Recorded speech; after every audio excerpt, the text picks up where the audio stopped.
Bonjour, Siska kembali bercerita. Salam sejarah, aksara, dan angka. Tahu nggak sih, ternyata kota Arles yang berpenduduk sedikit ini sudah punya 27 terminal recas elektrik. Rupanya era keemasan kendaraan berbahan bakar fosil alias bensin alias solar mulai berkurang. Produsen mobil dunia sekarang berlomba-lomba memproduksi kendaraan listrik. Menarik ya? Seandainya kendaraan-kendaraan di jalan didominasi kendaraan listrik, tentu polusi udara bisa berkurang. Pemanasan global bisa diperlambat. Itulah dampak positif dari kendaraan listrik. Tapi sebenarnya ini bukan ide baru loh. Kalau kita tengok sejarah, kendaraan listrik sebenarnya sudah ada dan pernah jadi tren sejak akhir abad ke-19. Mau tahu ceritanya? Tonton terus video ini.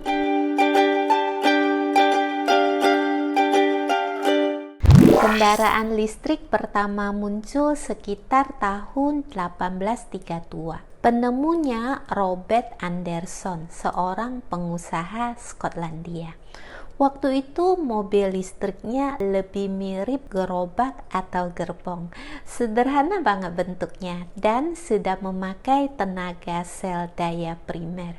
Hanya baterainya belum bisa diisi ulang. Nah, tahun 1859 fisikawan Prancis Gaston Plante berhasil menemukan akumulator listrik berupa baterai timbal asam. Lalu pada tahun 1881 ilmuwan Prancis lainnya Camille Afonso Four secara signifikan mengembangkan desain baterai yang lebih efisien dan handal.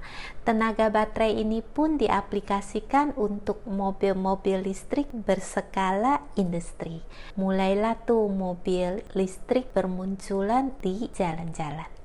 Bahkan penemu bola lampu Thomas Alva Edison pernah memuji-muji kehandalan mobil listrik. Katanya begini, tidak ada kejutan atau deru dari motor bakar yang berkekuatan tinggi. Tidak ada bau bensin yang membahayakan. Tidak ada kebisingan. Terbebas sempurna dari getaran, menjamin kenyamanan dan kedamaian pikiran. Tuh kan, tahun segitu aja orang-orang sudah mulai berpikiran bahwa mobil listrik adalah inovasi yang ramah lingkungan. Sejak tahun 1905, kebanyakan kendaraan komersial sudah bertenaga listrik. Pengendaranya adalah orang-orang kaya yang tujuannya tidak jauh-jauh, alias bersirkulasi di dalam kota saja.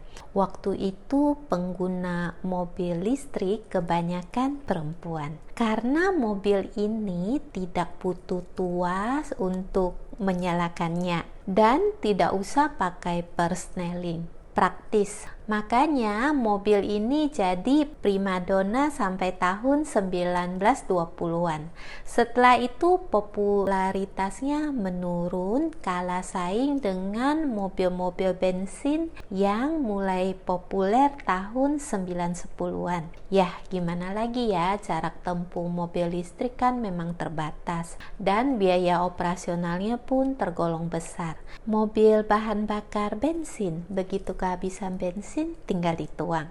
Mobil listrik baterainya harus di-charge ulang, belum lagi nge-charge-nya lama. Bahkan waktu itu mungkin harus ganti baterai ya. Dan mobil berbahan bakar bensin terus berinovasi.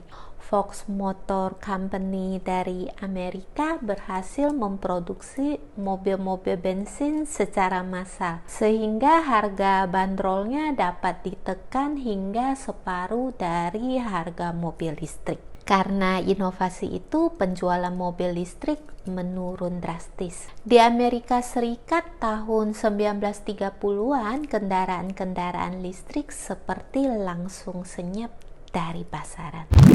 40 tahun berlalu, kesuksesan mobil berbahan fosil mulai membawa dampak. Sejarah mencatat sekitar tahun 1970-an sampai 1980-an, dunia sempat mengalami krisis energi.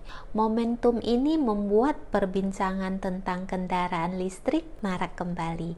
Pabrikan-pabrikan otomotif semakin dituntut memproduksi mobil-mobil yang hemat bahan bakar dan minim gas buang, atau kalau bisa tanpa emisi sama sekali. Makanya para produsen mobil pun makin serius beralih ke mobil-mobil ukuran kecil, hibrida, bahkan yang bertenaga listrik sepenuhnya. Lahirlah mobil-mobil listrik baru dengan daftar seperti ini.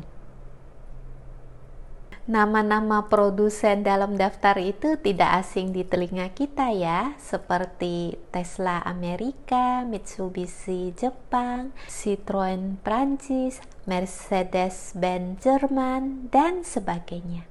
Indonesia, usaha memproduksi kendaraan listrik di Indonesia sebenarnya sudah dimulai sejak tahun 1989. Waktu itu, mahasiswa Institut 10 November ITS Surabaya sudah merakit mobil listrik bertenaga surya. Terus pada Juli 2012, Dahlan Iskan selaku Menteri BUMN memperkenalkan dan menguji coba mobil listrik karya anak bangsa ini untuk pertama kalinya. Pemerintah Indonesia begitu antusias menargetkan pada 2018 bisa memproduksi 10.000 mobil listrik. Sayangnya sampai sekarang mobil-mobil listrik buatan Indonesia belum diproduksi massal. Kemungkinan karena tingkat efisiensi untuk kepentingan komersial mobil ini masih dalam pengembangan.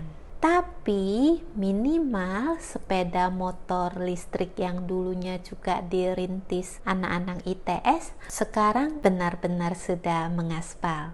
Mereknya Gesits.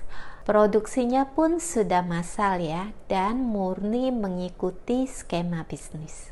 Tinggal bagaimana kebijakan politik dan pengembangan infrastrukturnya, seperti produksi baterainya, SPLU-nya, atau stasiun pengisian kendaraan listrik umum, termasuk jalanan yang mulus supaya baterai tidak gampang rusak. Pangsa pasar Indonesia kan begitu besar ya. Kalau Indonesia berlomba menciptakan produk berkualitas, semboyan cinta produksi dalam negeri pasti terwujud. Jadi, ayo Indonesia, kita bisa.